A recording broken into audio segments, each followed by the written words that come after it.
get started. You can slide in. Okay.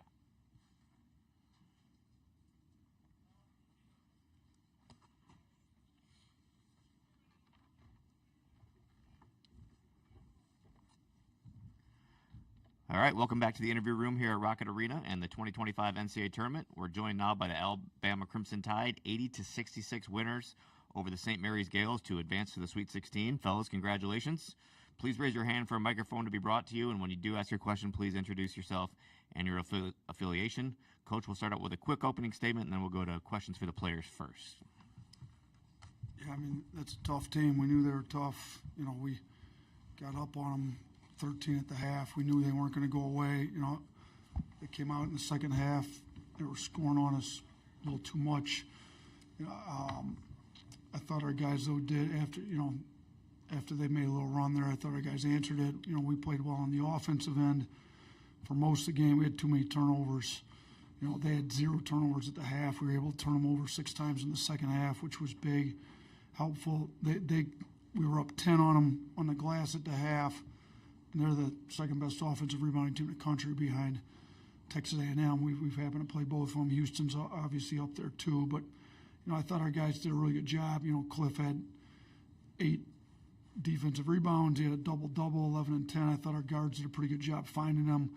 You know, we had 6 guys scoring double figures between 10 and 13. You know, I really want to – Sears is not up here, but I thought his energy, his positivity when he was on the bench with the 2 fouls, how hard he played on defense, even with the foul trouble, I thought was huge. You know, we had other guys step up and be able to score. I think it's tough to guard us when you get guys capable of getting double digits, and that's not even counting multiple guys that have scored it well for us that didn't get to double digits. So I thought we had great leadership tonight, showed a lot of toughness, said, you know, the tougher team's going to win this one, and that's one of the tougher teams in the country. So really, our guys really stepped up and met the challenge there tonight.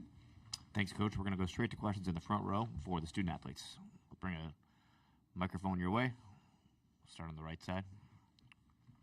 Yeah, just for Grant or Chris, you guys kind of started off the night really strong, and that kind of gained more momentum as the game went on. Just what was the key to starting strong early? Grant? I mean, we emphasized that. We knew we had to come out. I mean, I feel like we've been slept on. I mean, there's a lot of people saying things about us, like we're about to lose this game. So, I mean, we knew we had to come out and bring energy. I feel like the starting group kind of got us going, and then everyone came in and did their job. And I felt like down the line, everyone had like a really solid game. Front row, left side. Chase Goodbread, Tuscaloosa News. Question for Chris. You had the 3-pointer in the first half near the corner that looked like it clipped the glass. Can you walk us through that one? Man, like you right, it did hit the glass, but, you know, I was leaning a little bit, so it happened to, go to the right a little bit. But, hey, the ball was going in today, you know, I'm not complaining at all. Back row on the right, guys. Way back. Justin Williams from The Athletic. Grant back here. Coach talked yesterday about the importance of rebounding because of how they crashed the glass. They got some rebounds, but you guys held them to, I think, 9 second-chance points. What was the key to that point of the game allowing you guys to get out and run? I mean, we made an emphasis for the guards to get in there and strip down when they did get an O board, because we knew we weren't going to hold them completely from getting an O board. So, I mean, we emphasized that. We know we got tough guards who can come in and get rebounds, and then, I mean, just people making physical plays and blocking shots and getting steals. Left side, second row. Travis Nelson, Willoughby News Herald. This is for Grant. You guys, like Coach, and you guys talked about the rebounding and stuff going in. It felt like you guys, I don't know if it's motivated to have a better response to this, but talk about just the rebounding. It felt like overall this really, against that team who's second best in the country offensive rebounding, you guys beat them on the glass, and that was huge in your win today. Yeah, we know we're capable of it because we've done it against like all the best teams who like crash the glass. So we know we got to bring it. We got to bring it more often, even against teams who don't crash as hard, or like teams who aren't as physical. But I mean, I think if we do that, we'll win a lot more games. Third row, right side. Julie Mitchell, WVTM 13 in Birmingham. This is for all three of you. Talk about guys who really chipped in these 2 games here. Mo D had himself quite a cute couple games here in Cleveland. I know he's been a spark plug all season, but can you speak about him and what he's brought these 2 games here in Cleveland? Aiden, want to start us out? I would just say he's brought straight toughness and just hard playing. He been hitting some threes too, so which have been big for us. So just shout out to Mo, man. That's my boy. He's been playing really good these first 2 games. We'll go down. Oh, I'm sorry, Grant. Yeah, I've never seen him hit like a off the dribble step back three, so that was pretty cool. But I mean, he's just been playing hard. He always does, so it's good to see shots fall for him. And then Chris. Yeah, like all season, Mo's been, the key to our winning, our success all season. You win championships with players like Mo because you never know. Like, he hitting threes tonight, and next thing you know, he might get 6 offensive rebounds in 7 minutes. So, like, Mo, like, we depend on Mo a lot for, other than just scoring. You got rebounding, steals, all the, the blue-collar plays. So, Mo's been the key to our success all season. Fourth row, right side. Yeah, guys, Michael Bevan with the Akron Beacon-Journal. Getting back to the Sweet 16 where the program's been here, just what do you think about the experience and what's going well for this team heading into the second weekend? Aiden? I would say I don't think we've played to the level that we are capable of playing these first 2 games. We've been fortunate enough to come out with 2 wins, but we got to turn up this 3rd game to come out with a win in the Sweet 16. That's what I say I feel like. Anything else for the student athletes? All right, thanks, guys. You can head back to the locker room. Congratulations. We'll continue here with Coach Oates for about 7 more minutes. We can go right to the front row, Coach, on the right side. Let's get a mic up here, guys.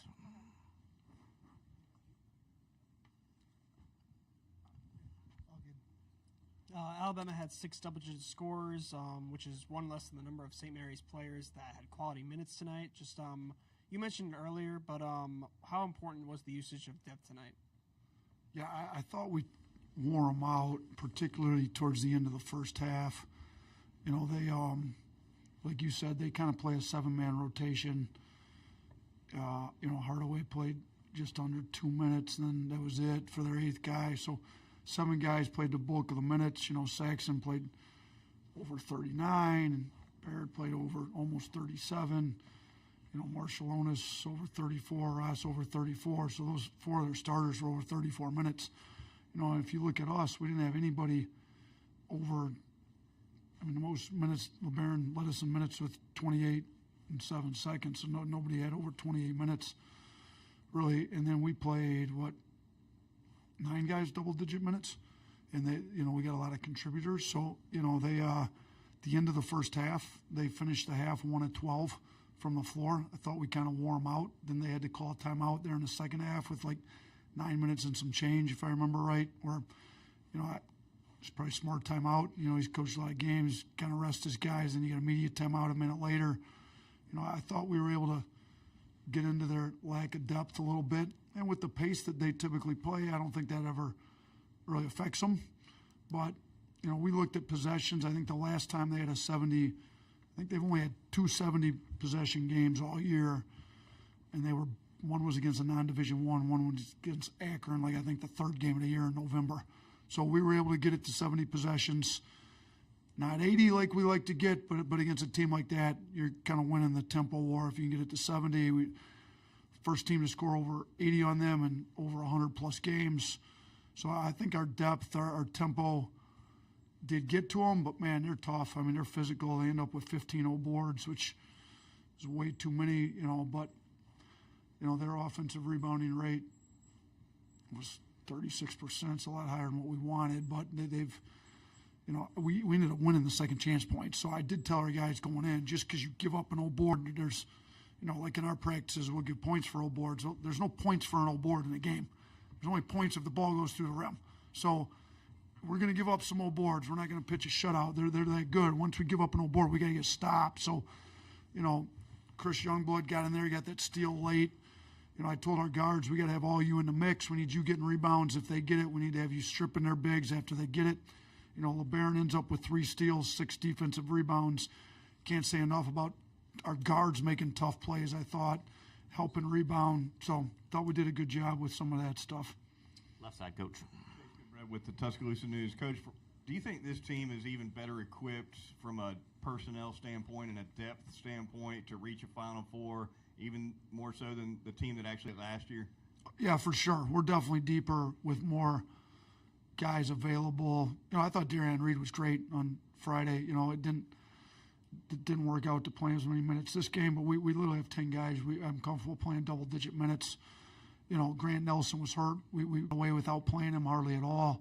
Darian was part of that, being able to not play Grant until about 7 minutes to go in that game. So, whether it's injuries, foul trouble, just depth to wear teams out, guys just not playing well, and you need somebody else to step up. I definitely think we've got it. Mo Diabate stepped up big in last year's run, even today. I mean, they went two bigs a lot. I mean, 2 7-footers out there.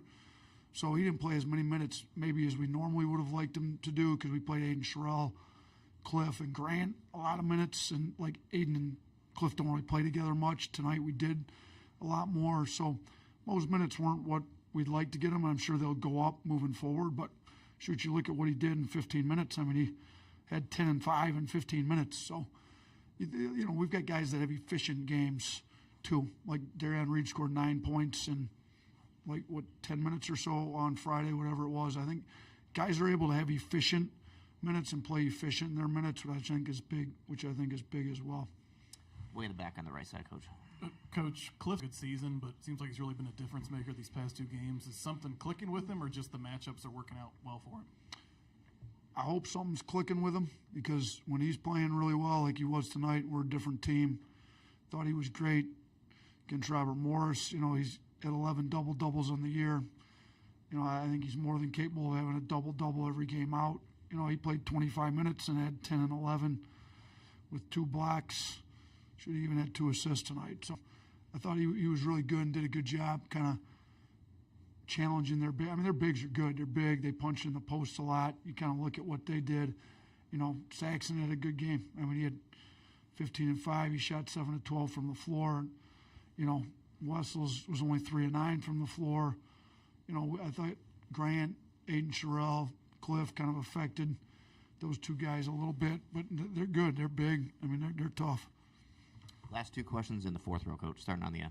Nate, Chris East from the Akron Beacon Journal. I know you're still sort of in the moment, soaking up this win, but the last 2 games have been really defensive-minded, physical kind of teams in that you faced. But now you're going to face BYU in the Sweet 16, a team maybe a little bit stylistically like you guys. Is sort of, you kids almost find it refreshing after kind of going through kind of a grind of these last 2 games to see a team that's maybe stylistically a little bit more like you guys?